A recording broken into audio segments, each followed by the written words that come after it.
Pernah kebayang nggak sih gimana perjalanan seekor ikan bisa jadi salah satu kisah paling epik di alam liar? Nah, hari ini kita bakal menyelami siklus hidup salmon yang luar biasa. Ini bukan sekedar perjalanan, tapi sebuah kisah tentang naluri, perjuangan, dan bertahan hidup yang sungguh menakjubkan. Oke, jadi cerita kita ini mulainya di tempat yang tenang banget. Bayangin deh, sungai, pegunungan yang airnya dingin dan super jernih. Nah, di dasar sungai itu, di antara bebatuan kerikil, ada ribuan telur-telur kecil warna oranye. Masing-masing telur ini seolah nyimpen rahasia besar, janji kehidupan yang luar biasa. Dan dari sinilah, sang penakluk arus yang tangguh akan lahir. Jadi, kita mulai dari babak pertama, kelahiran di sungai. Kita akan lihat bareng-bareng gimana sih kehidupan mereka ini, dimulai dari titik yang paling rapuh, paling rentan. Nah, lihat deh, semuanya berawal dari sarang kerikil yang namanya red. Terus, sekitar 2-3 bulan kemudian, telur-telur ini menetas jadi alevin. Mereka ini kayak bayi baru lahir, masih bawa kantong bekal sendiri, yaitu kantong kuning telur buat makan. Begitu bekalnya habis, nah mereka naik kelas jadi fry. Ini nih momen krusial pertama dalam hidup mereka. Mereka harus keluar dari sarang, belajar cari makan sendiri, dan pastinya waspada sama predator yang ngincer dari segala penjuru. Tapi, sebelum mereka memulai perjalanan besar mereka nanti, ada sesuatu yang super keren terjadi. Sesuatu yang bisa dibilang bakal menentukan seluruh takdir hidup mereka. Dan inilah dia kekuatan supernya, olfactory imprinting atau jejak penciuman. Jadi mereka itu kayak merekam sidik jari kimia yang unik dari sungai tempat mereka lahir. Campuran mineral, aroma bebatuan, semuanya direkam. Penciuman mereka itu, jangan salah, 1000 kali lebih tajam dari anjing. Dan kemampuan inilah yang jadi kunci. Jadi kompas internal mereka buat pulang bertahun-tahun kemudian. Keren banget kan? Seiring waktu, mereka berubah lagi. Tubuh mereka yang tadinya gelap buat kamuflase, sekarang jadi keperakan, mengkilap. Transformasi ini mengubah mereka jadi smolt. Dan mantel perak ini tuh kayak seragam baru. Sebuah sinyal kalau mereka udah siap meninggalkan rumah mereka di air tawar buat petualangan yang jauh lebih besar di samudra luas. Oke, sekarang kita masuk ke babak kedua, pengembaraan di samudra. Si salmon-salmon muda ini akhirnya meninggalkan zona nyaman mereka di sungai untuk menghadapi dunia yang jauh lebih luas, penuh bahaya, tapi juga penuh dengan kesempatan. Supaya kita bisa benar-benar paham seberapa berat perjuangan mereka, coba bayangin ini ya. Satu induk betina itu bisa loh menghasilkan 2.000 sampai 5.000 telur. Banyak banget kan?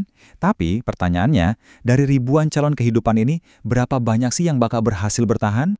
Jawabannya cukup brutal. Kenyataannya, tingkat kelangsungan hidup mereka itu cuma sekitar 10-20% aja buat sampai ke lautan. Cuma segitu.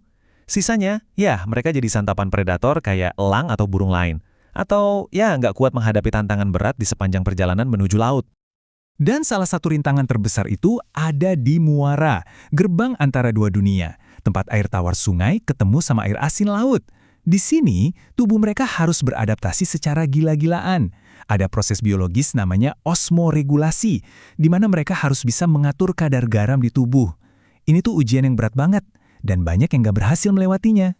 Tapi, bagi mereka yang berhasil lolos dari semua rintangan itu, hadiahnya luar biasa.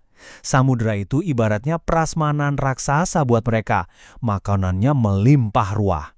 Saking banyaknya, cuma dalam setahun aja di laut, berat badan seekor salmon bisa meningkat sampai 100 kali lipat. Bayangin. Dan selama 2-5 tahun berikutnya, hidup mereka adalah pengembaraan. Mereka menjelajah ribuan kilometer, makan krill dan ikan-ikan kecil, terus tumbuh jadi penguasa samudra yang kuat. Tentu aja, tantangannya juga naik level. Sekarang predatornya bukan lagi burung kecil, tapi orca dan hiu. Terus, setelah bertahun-tahun mengarungi samudra, sesuatu yang misterius terjadi. Sebuah panggilan dari dalam diri, semacam insting purba, menarik mereka untuk pulang. Dan disinilah kita masuk ke babak ketiga, kepulangan akbar. Dan begitu jutaan salmon ini mulai berkumpul di pesisir, mereka akan bertemu dengan predator mereka yang paling signifikan. Siapa lagi kalau bukan kita, manusia. Fenomena kepulangan massal ini adalah fondasi dari industri perikanan raksasa yang bahkan menopang hidup banyak komunitas. Nah, kalau ngomongin cara nangkepnya, di Alaska Tenggara misalnya, ada 2 metode utama. Pertama ada trolling. Ini tuh kayak cara seniman. Mancing ikannya satu persatu, fokusnya ke kualitas. Buat dapat salmon mahal kayak koho.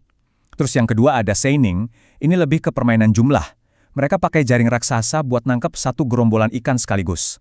Targetnya volume, biasanya buat salmon jenis pink yang jumlahnya melimpah. Dan yang menarik banget nih, salmon ini ternyata punya dampak ekonomi yang besar loh, contohnya di hutan nasional Tongas. Dulu, ekonomi di sana itu bergantung banget sama penebangan kayu. Tapi sekarang, semuanya bergeser. Ekonomi baru mereka bertumpu pada salmon, baik dari industri perikanan maupun pariwisata.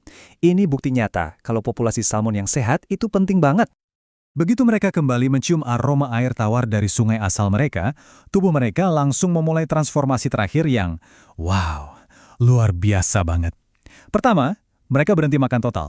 Semua energi diambil dari cadangan lemak. Kedua, sisik perak mereka berubah jadi merah menyala, kayak baju perang. Buat yang jantan, rahangnya bahkan memanjang dan melengkung jadi kayak kait, yang disebut kaip, buat bertarung nanti. Pokoknya, seluruh tubuh mereka sekarang cuma fokus pada satu misi terakhir, reproduksi. Dan ini adalah bagian paling brutal dari seluruh perjalanan mereka. Bayangin, mereka harus berenang melawan arus yang super deras, melompat ke udara buat melewati air terjun, sambil terus waspada sama beruang yang udah nungguin di pinggir sungai. Mereka nggak menyerah, terus mencoba, lagi dan lagi, bahkan saat tubuh mereka udah mulai lelah dan terluka. Dan akhirnya, setelah perjuangan yang luar biasa itu, kita sampai di babak 4. Sebuah akhir yang ternyata juga merupakan sebuah awal. Dengan sisa-sisa tenaga terakhir, mereka akhirnya sampai di titik tempat mereka dilahirkan. Si betina langsung menggali red baru, sarang kerikil untuk telurnya. Sementara itu, para pejantan bertarung habis-habisan untuk memperebutkan hak kawin. Ini adalah babak final yang benar-benar menguras semua energi yang tersisa. Setelah sang betina meletakkan telurnya dan sang jantan membuahinya, misi mereka pun selesai. Tuntas. Tubuh mereka yang sudah kelelahan akhirnya menyerah. Perjalanan mereka memang berakhir di sini. Tapi, kematian mereka bukanlah akhir dari cerita ini. Justru disinilah letak keajaibannya. Kematian mereka itu adalah hadiah terakhir, warisan terpenting mereka. Kenapa? Karena bangkai mereka yang membusuk itu melepaskan nutrisi berharga dari lautan langsung ke ekosistem hutan.